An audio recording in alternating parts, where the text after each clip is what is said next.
All right, I have this afternoon's lineup for the Yankees as they try to avoid the sweep by the Toronto Blue Jays.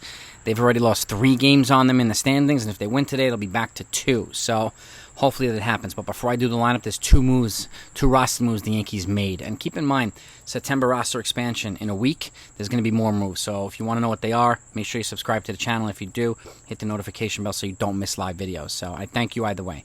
But let's get to the roster move first, okay? They placed Albert Abreu on the 15-day injured list with apparently right elbow inflammation. So that could be a reason why he's been so ineffective. Or maybe it's just a whatever, right? Just get him on the IL kind of thing. In exchange for Luke Bard, who's a right-handed reliever, 31-year-old guy who has Major League experience.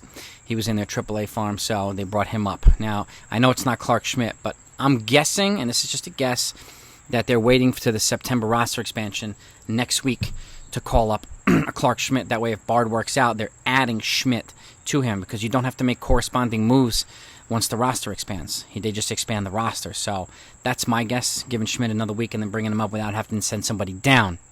That way, if Bard works, they have Bard and Schmidt to add to the bullpen. So it gives them more options. And again, that's just my guess, though. But let's pivot over to the lineup now.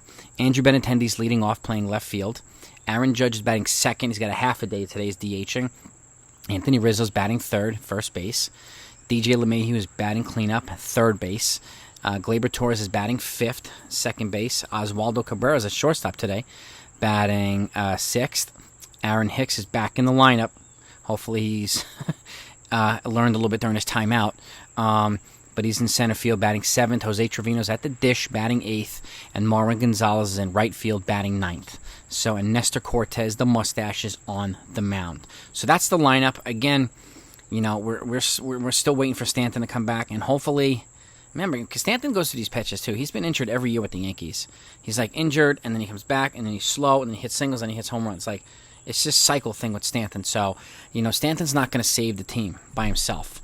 All right, neither is Matt Carpenter. Not going to save the team by themselves, but getting them in there all together would be a good idea, and adding Bader to it would be a good idea, and which gives them more weapons. But that's not going to happen until the next couple of weeks have passed. So Stanton should be back before the Oakland series, after they play the Mets tomorrow and Tuesday. But we'll see what happens here. But that's the lineup. I like Andrew Benintendi at the top.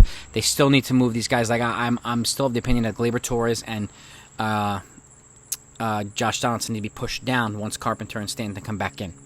And then, because they'll be better suited at the bottom of the lineup. Bader, I have no idea where he's going to be. Probably at the bottom of the lineup, too.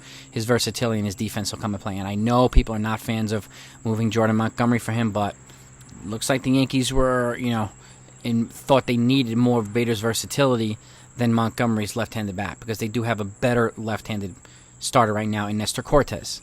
So, and that's just, again, we don't know if that's they never said that, but that's, to me, what seemed the logic behind it. I've heard some things here and there, but we don't know the whole confirmation. We don't know the whole story. Only the Yankees do. But it is what it is, right? And that's the lineup. Those are the corresponding moves that happened right before the game. So I'll talk to you after the game for the recaps. Over and out.